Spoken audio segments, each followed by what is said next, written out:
La démarche OVAR consiste très classiquement à décliner des objectifs, objectifs qui sont issus de l'analyse stratégique, on renvoie ici au premier chapitre que nous avons vu ensemble, des objectifs qui vont être déclinés en variables d'action, c'est-à-dire les grandes façons d'atteindre les objectifs, comment va-t-on s'y prendre, quelles sont les grandes lignes directrices qui vont conduire nos actions, variables d'action qui seront elles-mêmes déclinées ensuite en plans d'action, c'est-à-dire en plans concrets d'opération qui vont permettre d'instrumentaliser les variables d'action. Selon les cas, ces objectifs, variables d'action et plans d'action pourront prendre d'autres noms. On rencontrera par exemple dans les entreprises des Key Value Drivers à la place d'objectifs, des leviers stratégiques à la place des variables d'action ou des leviers opérationnels à la place des plans d'action. C'est selon, on retrouve toujours cette logique ternaire, c'est selon les entreprises, chacune adaptera son vocabulaire spécifique. Munis de ce développement en trois temps, nous allons voir comment nous pouvons relier d'une part les objectifs aux variables d'action d'autre part. Dans la méthode OVAR, ce qui nous est proposé, c'est de les relier grâce à une matrice comme celle-ci. On va mettre en colonne les objectifs, ici des objectifs très simples qui ont été définis, je vous rappelle, par le comité de direction, acquérir 30% de parts de marché, améliorer la qualité offerte, avoir une rentabilité de 20%. À l'issue d'un brainstorming important, le comité de direction a déterminé que les meilleures variables d'action, les grands leviers sur lesquels il allait pouvoir s'appuyer pour atteindre ses objectifs étaient augmenter les ventes, réduire les coûts, réduire les crédits clients, réduire les stocks, respecter les délais, tester des expéditions.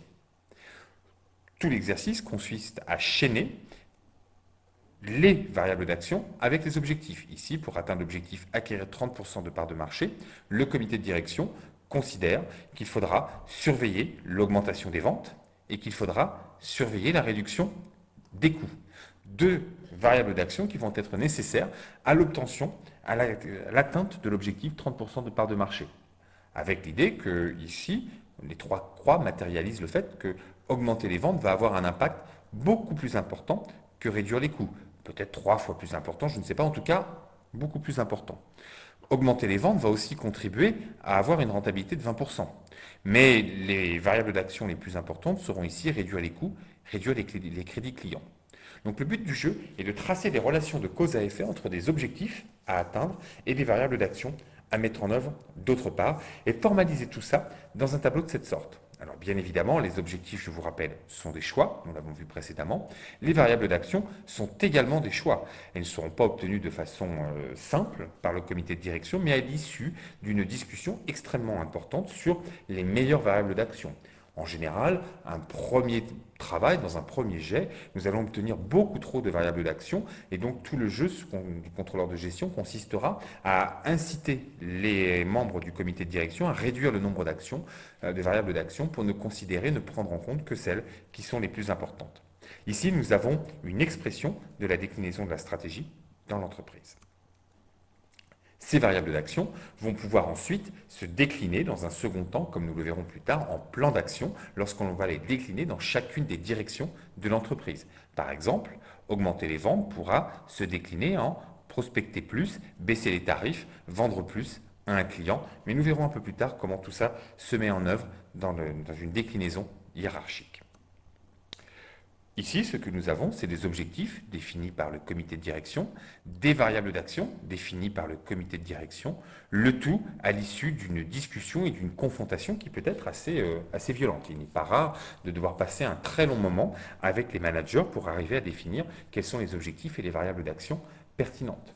Ces variables d'action et ces plans d'action vont eux-mêmes, ces variables d'action vont se décliner eux-mêmes en plans d'action qui feront également l'objet d'une discussion et d'une confrontation. Le but du jeu est de faire émerger au sein d'un comité de direction, au sein d'une équipe opérationnelle, les meilleures façons de mettre en œuvre et d'atteindre les objectifs de l'entreprise. Au final, les objectifs au niveau du comité de direction, les objectifs nous donneront les indicateurs de résultats de ce comité de direction et nous instrumenterons les variables d'action avec les indicateurs de pilotage. Ces indicateurs de pilotage sont des indicateurs avancés, en quelque sorte, de l'atteinte des objectifs. Si les choses se passent bien au niveau des indicateurs de pilotage, des variables d'action, on peut supposer que tout se passera bien au niveau des objectifs, au niveau des indicateurs de résultats. Nous verrons plus tard que les plans d'action ont également une dimension prédictive de l'atteinte des variables d'action, donc de l'atteinte des objectifs. Revenons sur le tableau initial. J'ai juste rajouté une information, une colonne importante à ce tableau, les services concernés. On va affecter à chacune des variables d'action des responsables. Alors pour les objectifs, le responsable, c'est le directeur général de l'entreprise. Il y a peu d'ambiguïté. Maintenant, pour les variables d'action, on va affecter un responsable. Pour augmenter les ventes, le responsable sera le directeur commercial. Pour la réduction des coûts, là, nous aurons une co-responsabilité entre le directeur commercial d'une part et le directeur technique. Pour la réduction des crédits clients, une co-responsabilité à nouveau par le directeur technique et le directeur commercial et le DAF. Pour la réduction des stocks, le directeur technique sera le seul responsable. Alors qu'est-ce que l'on voit? Ici, on voit qu'on va affecter des responsables, des leaders, au suivi de chacune des variables d'action, ce qui va permettre de décliner ensuite les variables le tableau de bord, les variables d'action à l'intérieur de l'entreprise. Eh bien, comment? Très simplement, prenons le cas du directeur commercial. Si maintenant le directeur commercial veut construire à son niveau un tableau de bord, décliner la stratégie de son entreprise, qu'est-ce qu'il va faire? Il va considérer les variables d'action qui sont de son niveau, de son ressort, augmenter les ventes, réduire les coûts, réduire les crédits clients et respecter les délais. Et ces variables d'action vont devenir, dans son tableau de bord, les objectifs à atteindre. Donc par une sorte de transposé, nous les avons fait passer du côté des objectifs à atteindre. Au sein du service commercial, ce sont maintenant les objectifs à atteindre pour lesquels il va falloir mettre en place des variables d'action ou des plans d'action, visiter plus les clients, trouver de nouveaux clients et à nouveau chaîner ces variables d'action aux objectifs du service commercial. On pourrait faire exactement la même chose avec le service technique. Donc là, maintenant, nous allons avoir des objectifs de résultat pour le service commercial, des objectifs de pilotage pour le service commercial. Si nous faisons la même chose pour le service technique, nous allons transposer en objectif ce qui étaient les variables d'action de la direction technique. Simplement, ici, j'ai voulu introduire une complexité supplémentaire. Un certain nombre de ces objectifs ne sont pas repris strictement des variables d'action. Alors, nous avons 4 objectifs ici: réduire les coûts, respecter les délais, maintenir la qualité, réduire les stocks. Précédemment, dans la matrice, nous avions comme objectif du service technique la réduction des coûts, d'une part, la réduction des stocks, d'autre part, et tester avant les expéditions.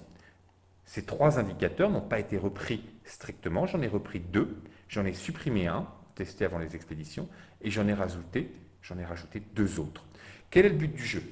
Le but du jeu est de conserver une cohérence entre la réflexion qui a eu lieu au niveau du comité de direction et ce qui se passe sur le terrain, mais tout en gardant une marge de liberté au terrain. Ici, le terrain va considérer que tester avant les expéditions n'est pas un objectif prioritaire pour eux, peut-être parce que c'est déjà très bien fait à leur niveau et qu'il n'y a plus grand-chose à attendre. Ce n'est pas quelque chose que l'on doit mettre sous tension. En revanche, il y a d'autres objectifs qui n'ont pas été pris en compte par le niveau direction générale, qui sont pertinents au niveau local. C'est une manière de reconstituer la performance globale avec la performance locale, de donner plus de souplesse au système en n'effectuant pas une transposée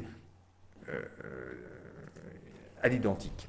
Ici, le but du jeu, c'est quand même de respecter les choix de la direction technique, tout en conservant un lien. Il serait dommageable qu'il n'y ait pas, dans les objectifs de la direction technique, certains des objectifs qui renvoient à des objectifs de la direction générale. Donc on garde un lien, mais un lien qui n'est pas automatique, qui n'est pas mécanique. À côté de ça, la direction technique va classiquement développer un certain nombre de variables d'action qui sont des manières de mettre en œuvre, d'instrumenter la déclinaison de la stratégie. Comme pour le service commercial, les objectifs définiront ici des objectifs de résultat du service technique et ici, nous aurons des objectifs de pilotage du service technique. Et nous avons chaîné les objectifs généraux de l'entreprise avec des objectifs terrain très concrets.